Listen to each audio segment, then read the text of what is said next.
Southeast Ohio.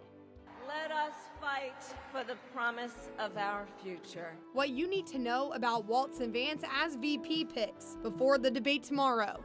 And in sports, Ohio football looks to its next opponent after a homecoming win. Newswatch starts right now.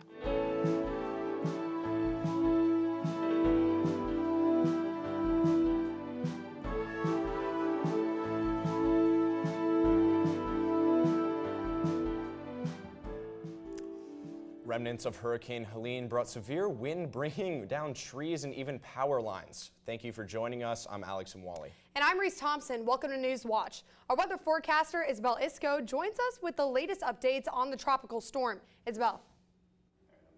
Yes, we are still getting some of that Helene remnants you'll be seeing all throughout southeast Ohio. They are very just those spotted and isolated showers that we've had pretty much all day. A lot of what we've been getting from that remnants is more the heat and humidity. We've been in those lower 70s, but with that humidity and that cloud cover, it has just been a sticky and muggy Monday out there. Also from that remnants, large portion of southern Ohio is under the special weather statement, not necessarily Athens, but we're going to be seeing that all throughout southern parts of Ohio. That is just from that cloud cover. It is making some chances for some dense clouds, some fog into tomorrow morning. All throughout the past 24 hours, like I was saying, those temperatures were in those mid 70s last night. 68, but that humidity was very, very high. It was a really sticky night, sticky morning, and we made it into those mid 70s today with that high of 76. Currently 70 with that humidity percentage of 86. That is that really uncomfortableness. It shouldn't feel that warm for being in those 70s, but with that combining, it is feeling like it. Parts of Lancaster, Newark, Columbus, they're all in those 70s. And then as we go a little bit more south, Huntington, you're in the clear and you're at those high 70s. But you're seeing all throughout, pretty much we've been having the same things from all of southeast Ohio today. Just a little bit of uncomfortableness. That will continue into tonight with that low of 60, but it's still going to have that humidity coming through, and that's going to happen until Wednesday. Then once we hit this weekend, we'll be clearing up and feeling a lot drier out there. I'll be talking about that in my full forecast. Let's take it back over to Reese. Thank you, Isabel. The effects of Helene are being felt in southeast Ohio, bringing not just rainfall to the region. As of this morning, about 7,600 customers remain without power. Ross and Scioto counties are among those still with no power. This weekend, Ohio governor visited Scioto County to talk with affected families and see the storm damage. Well, I think the important thing is that no one is hurt. These folks here, they got water, right up to their porch. A couple said that they were trying to get back to their house, and it was really tough trying to get back. Because of the events this weekend, Governor DeWine is rolling out the state's disaster relief program. It is used for when storm damage amounts don't meet the threshold for federal assistance, but do meet the state program requirements. Rescue efforts are underway in many states following the destruction left behind by Hurricane Helene. Video from North Carolina shows entire communities flooded. The hurricane is responsible for at least 95 deaths so far. Now the Ohio National Guard is ready to deploy to North Carolina after Governor Mike DeWine is answering the call to help under the National Mutual Aid Partnership Agreement. 1 helicopter and 6 soldiers are headed to North Carolina to provide air movements of supplies, equipment, and personnel. Signs reporting toxic algae blooms have been placed around Ohio state parks. Reporter Anna Dolan-Mayer has more on the issue. That's right, Alex. These toxic blooms can be harmful to those who come into contact with them. Newswatch reporter Natalie Devitt and I spoke with ODNR Administrator Natalie Foose to hear more about the blooms and the dangers. Toxic algae blooms can put a damper on water recreation, like canoeing at Burr Oak State Park. Me and my friends come here canoeing on the weekends sometimes, and we've definitely noticed the water get a lot grosser, and I've noticed these signs come up, so we've definitely tried to steer clear of those areas of the water. Signs of toxic algae blooms can be seen at state parks around southeast Ohio. The blooms are a blue-green color and can be identified with water that has surface scum, mats, or films with green globs floating below the surface. University of Florida professor Dale Laughinghouse says that the blooms can do worse than ruin a day on the lake. the cyanobacteria produce different compounds. Some are neurotoxic and some are hepatotoxic. So they affect the liver or they affect the brain and nervous system. Algae blooms typically appear in the summer, but some are present in winter too. Ohio Department of Natural Resources Land and Resources Water Administrator Natalie Foos says that blooms grow based on the water. So their size is going to be based on nutrient availability or food availability. They love warm water. The toxic algal blooms will go away as temperatures cool. However, it's important for locals to know when they are present to be on the lookout for suspicious water. Reporting for Newswatch, I'm Anna Dollenmeyer in Athens. If you see any blue-green water in local state parks, report it and be sure to call ODNR with the number on your screen or visit ohioodnr.gov. Thank you so much, Anna.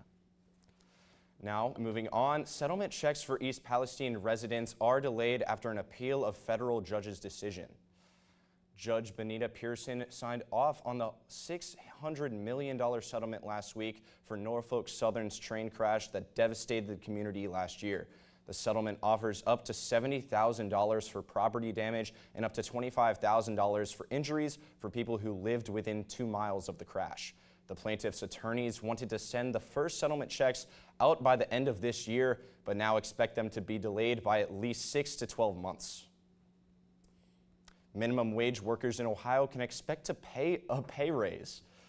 Now, on January 1st, minimum wage in Ohio will increase to $10.70 per hour for non-tipped employees and $5.35 per hour for tipped employees. The Ohio Department of Commerce says the minimum wage will apply to employees of businesses with annual gross receipts over $394,000 per year. Minimum wage will even be $7.25 for smaller companies and 14 and 15-year-olds. The raise comes after an initiative by Raise the Wage Ohio failed to get enough signatures to be on the November ballot. The initiative would have increased minimum wage for most workers to $12.75 per hour in 2025 and then $15 per hour in 2026. A pandemic-era student loan benefits end this week. The one-year grace period for borrowers, who miss a payment will no longer be in effect. The Biden administration provided an on-ramp period when students' loans payments resumed after their 3-year pause during the pandemic. In the last year, student loan services were not reporting missed, late, or partial payments to the National Credit Bureaus, but now they will notify the bureaus, which could impact credit scores. The Ohio Bureau of Motor Vehicles is offering license plates for people with communication disabilities. The initiative is supposed to help the police know during traffic stops if they are interacting with someone with a medically diagnosed communication disability. Experts hope this will decrease the risk of escalation during the stops. To get a specialized license plate, people must get a verification form from a doctor to confirm their communication disability and submit that to the BMV. Calling all college students. A new movement to get students ready for the November election is sweeping across Ohio. The League of Women Voters of Ohio is packing up their trailer to visit college campuses in their Your Voice, Your Vote, Your Power. The trailer stops at Ohio colleges to where students can stop by for snacks, games, and information on voter registration and absentee ballots. The tour will stop in Athens on Thursday. The deadline to register to vote for the 2024 election is October 7th. There's a new statewide phone number to report human trafficking. Attorney General Dave Yost says he created this Ohio-specific hotline after concerns over the national one. He says the national hotline is failing to provide timely tips and information to local law enforcement. Yost says having a locally operated round-the-clock resource means traffickers can be brought to justice and victims will have a better chance of being rescued. Columbus mayor says 70% of the city's IT systems have been restored since the cyber attack in July. Mayor Andrew Ginther says he hopes to fully restore them by the end of October. July's attack by international cyber crime group Reseda exposed thousands of Columbus employees and residents' personal data and took out city systems for multiple days. Impacted residents were eligible for up to 2 years of free credit and dark web monitoring services and up to $1 million in identity theft insurance. The deadline to enroll is November 29th. Coming up, former President Donald Trump's assassination suspect enters his plea in court today. And an expert weighs in on a new challenge that could be healthy for you. We've had rain all of this last week, but when is that sun coming back? Next on Newswatch. There was a Sergeant Tadley at the camp on the night Kathy was murdered. That's Jean Dixon's car. I wanted her to stay away from my family. Give me the keys. You're not thinking straight, David. They're going to stop him. David wanted to have it out with Jean Dixon. Someone now. Somewhere we need to be. What's going on? I don't think they were coming for him. I think they were coming for me. Sunday at 8 on WOUB. Craving adventure? Passport is your ticket to the hottest destinations in drama. Check into luxurious hotels. Hit exclusive beaches. But fair warning, travel plans can sometimes get complicated. If you've got the itch for drama, travel the world and stream now with Passport on the PBS app. WOUB is recognizing members of our Cornerstone Society. The Cornerstone Society is a group that wants to ensure the future of public media in our region. It includes people across our area who value news, entertainment, and cultural programming, as well as the educational services WOUB provides. Also included are graduates of Ohio University who took part in the WOUB Student Professional Development Program. Thanks to the Cornerstone Society for their generous support. To learn how you can be involved, email woub@woub.org.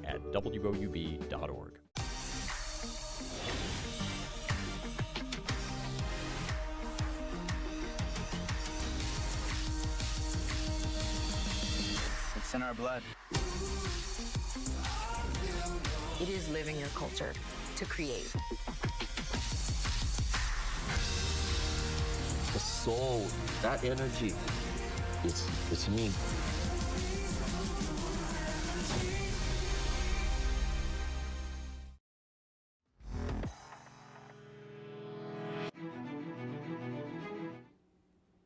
Currently, for our full forecast, we're going to be seeing all across southeast Ohio that those temperatures are starting to cool down for the night.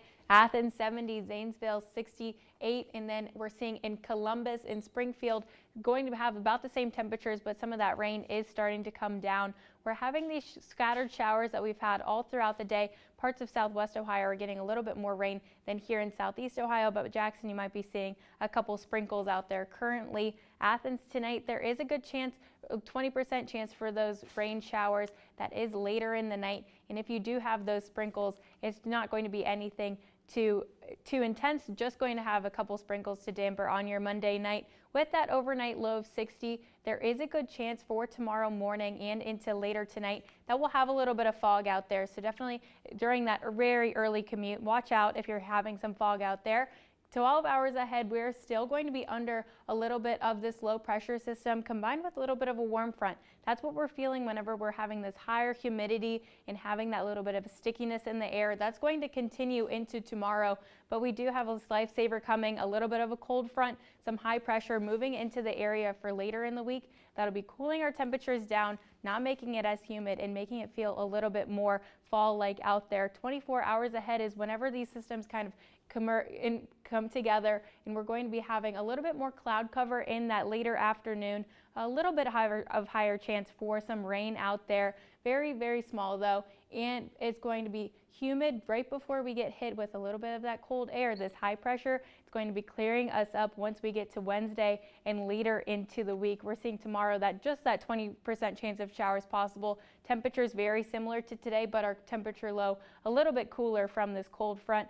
And then once we're looking into our Wednesday, having that high pressure still moving into the area, we're having Wednesday night that little bit of a higher chance for some rain out there. And then once we're looking into Thursday, Friday on, we're having those sunny skies finally come back to southeast Ohio. We're seeing out there that Wednesday, that high of 75 and then the low of 48, still from that cold front moving in, going to be having us have more of those cooler fall nights out there. Thursday, we're having that high of 80, sunny skies, the temperature low of 50. Those temperatures are going to be on the higher side, but we're not going to have that humidity coupled with it, so we will have those chillier nights. And then once we hit Friday, Saturday, Sunday, we're going to have a beautiful weekend out there. Currently looking at having those temperatures in those mid 70s and those cooler fall nights out there. Perfect for some fall football. And then once we're having this time next week, sunny skies, 76 for that high and that low of 55. Tomorrow, we're having that little chance of showers, but after that, we're having some beautiful fall weather out there in Athens. Thanks, Isabel. The man accused of attempting to assassinate Donald Trump in Florida pleaded not guilty in federal court today. Ryan Routh faces 5 charges, including the assassination attempt, gun charges, and assaulting an officer. Routh is suspected of stalking the former president over the course of the month. A Secret Service agent caught surveillance of the suspect on the fence boarding Trump's West Palm Beach course. When officers opened fire, Routh allegedly fled in a car. He was arrested by local police less than an hour later. Stakes are high as Minnesota Governor Tim Walz and Ohio Senator J.D. Vance are set to go head-to-head in a debate tomorrow.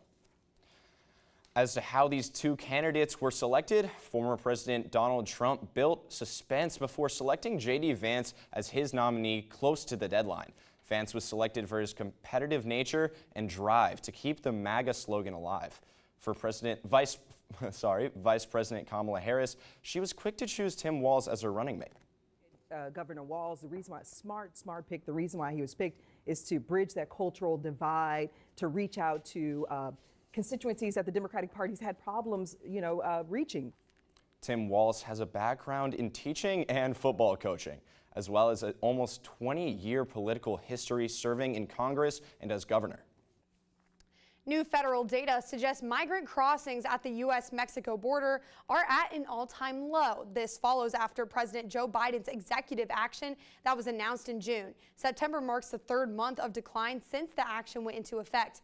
In light of this, migrants can still apply to legally migrate through other avenues, including a mobile app known as CBP One.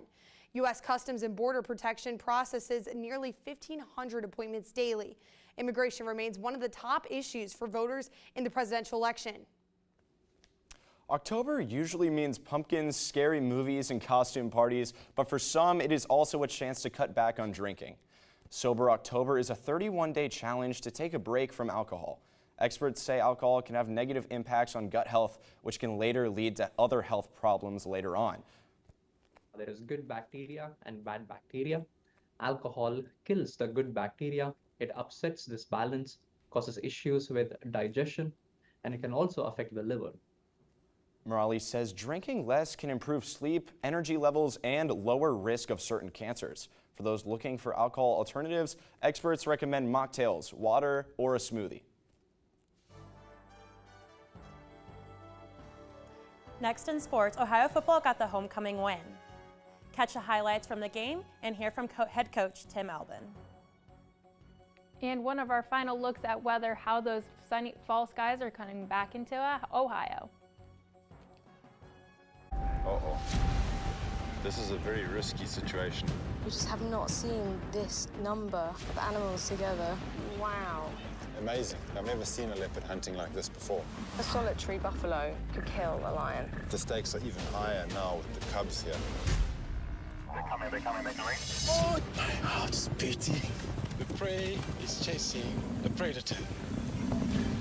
Wednesday at 8 on WOUB.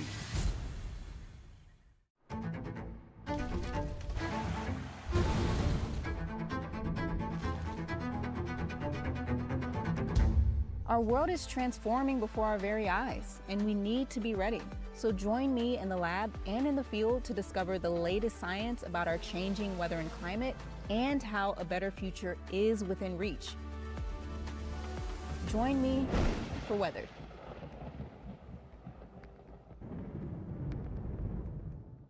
Governor Tim Walz, The ball's in our hands. Let's find a new way forward. Senator J.D. Vance. We are going to lead a great American comeback. How will the candidates for vice president convince voters to support their respective tickets? Tuesday at 9 on WOUB.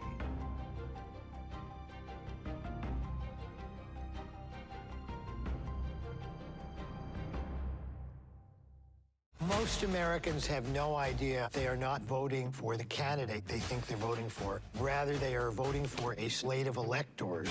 My role as an elector is to cast my electoral vote for Donald Trump if he wins the state of Colorado. If Biden wins, then I will be one of the official electors. I don't think I'm someone that you would think of when you think of an elector. I'm hoping this changes my destiny. Maybe I'll meet a Kardashian or a West.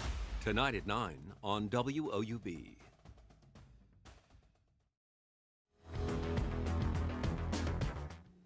Welcome back. I'm Kylie Osco. Starting off this weekend in Sports Strong, Ohio football took home their third straight homecoming win. The Bobcats took on the Akron Zips and ran home with a 30-10 win. Late in the first half, Coleman Owen took the lead right before half with his first touchdown of the season to bring the score 14-10. Fast forward early to fourth quarter, Coleman Owen again takes a 75-yard catch to the house to go up 23-10. Finally, we're going to see better next week, the following week, and the following week, and the following week. You know, but we want to know we're open right now. We're going to use that to our advantage. We're going to get some guys some rest. We're going to get out on the road recruiting. We're going to get a chance to work with some young guys on our team, which we're going to need to probably play some more young guys with how this injury thing plays out. Park Navarro had a career day as he tallied his career high in rushing yards with 113 and his career high in passing yards with 204. Due to these accomplishments, Navarro took home MACco Offensive Player of the Week. It was great. You know, I love being out there with the guys. The defense really brought it, which helps us tremendously. But it's just a great feeling, you know, to be out there and having fun with the guys, throwing touchdowns, and yeah. Coming off their first conference win of the season against Bowling Green, Ohio soccer took on the Kent State Golden Flashes. Ohio derived their power from the back line and utilized their goalie before switching the field. However, Kent had a different approach as they would pass the ball between defense and midfield before they switched the field and went in for the attack. Ultimately, this game would end in a draw as neither team could find the back of the net. Defending very well. We've only conceded one goal, and that was to Western, who is at the top of the table right now, defending regular season champions. So very proud of how we're defending. And I think it's also a combination of playing the two top preseason, number 1 and number 2 in Western and Kent. So. Freshman Iro Fakinu was called internationally to play for the U19 Greek national team for their matches against Portugal. Prior to this achievement, she was named captain of Greece's U17 national team, and her futsal team finished second in the futsal championship in Greece in 2019. From foot to stick, Ohio field hockey defeated the Longwood Lancers with a score of 2-1. This was a slow-paced game for both teams that would ultimately end in a shootout. This was a leisurely game as defense on both teams was a brick wall. Each team would have around the same amount of shots on goal. The game went into second overtime and ended in a shootout as neither team was able to see the net. Anouk Plen scored the game-winning goal to give Ohio the victory. Tossing the ball into the air, Ohio volleyball traveled to Akron as they split the difference with the Zips. The Bobcats fell in 3 sets on Friday, however they were able to bounce back Saturday and win in 5 sets. Some notable mentions from this match are Anya Chinska with 43 kills and Bryn Yankee with 53 assists this weekend. Ohio is back in action at home this weekend against the Toledo Rockets. Another big announcement for Ohio sports. Ohio hockey has been canceled all home games due mid-November due to ongoing construction in Bird Arena. Let's send it back to the desk. Still ahead, a rare treasure of U.S. history is up for auction. And when those guys, you're going to need that umbrella next on Newswatch.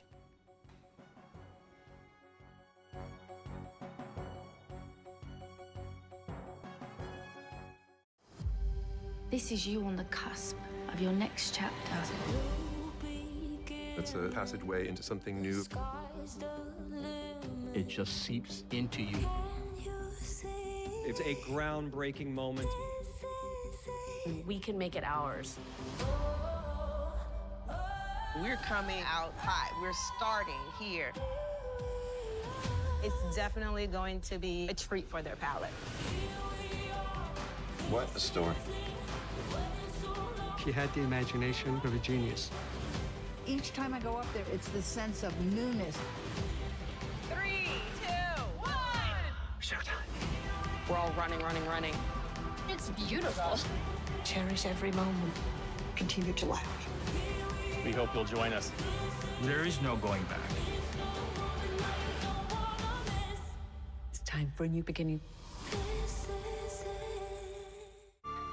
Far too often, Latinos are omitted from the great American narrative. There's been Latinos in this country for 500 years, you know, before it was even formed as a country. Phoenix, Los Angeles. Without Mexican railway workers, these cities do not exist. And Latinos have participated in every single conflict that the United States has ever had. Without us Latinos, the United States would be a very different place. Friday at 9 on WOUB. Week 7 of Gridiron Glory is here, so it's time to shift into high gear. I'm Gridiron Glory Season 25 host Haley Hollinger, and this week we have lots of matchups with big implications. Fairland and Portsmouth will be battling for the top of the Ohio Valley Conference, while Eastern and Wahama take to the skies in a throwback TVC matchup. We'll have those games and more on Friday at 11:30 p.m. on WOUB and the WOUB PBS YouTube channel. Until then, remember, there's nothing better than Friday nights and Gridiron Glory.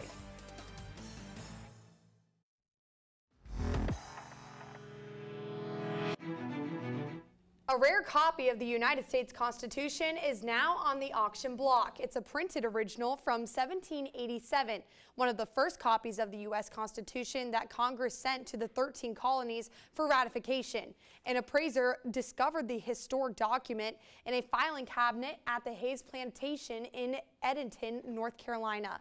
The owners sent the document to Brunk Auctions in Asheville, North Carolina, for the document to be sold. Brunk Auctions says the copy being auctioned is folded and lightly stained, but in overall good condition.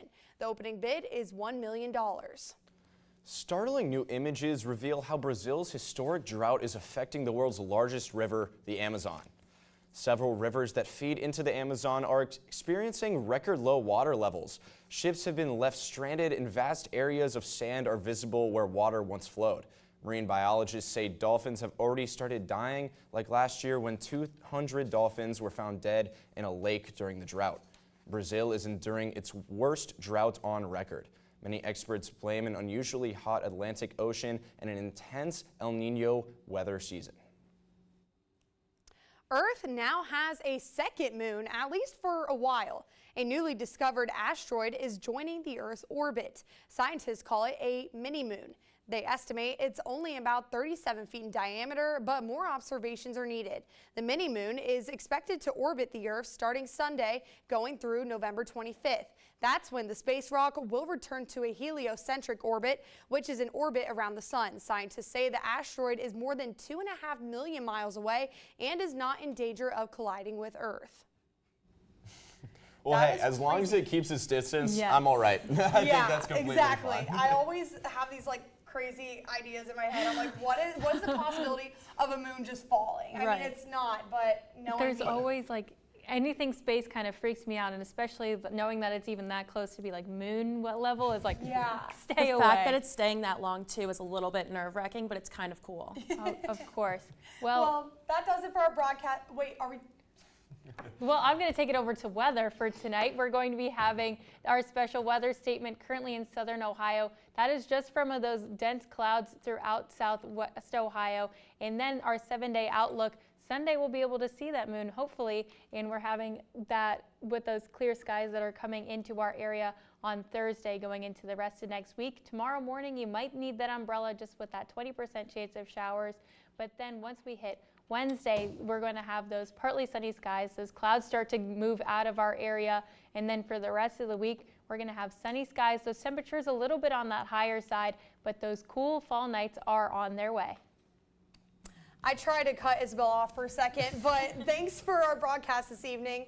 I'm Reese Thompson. And I'm Alex and Wally. Thanks so much for watching.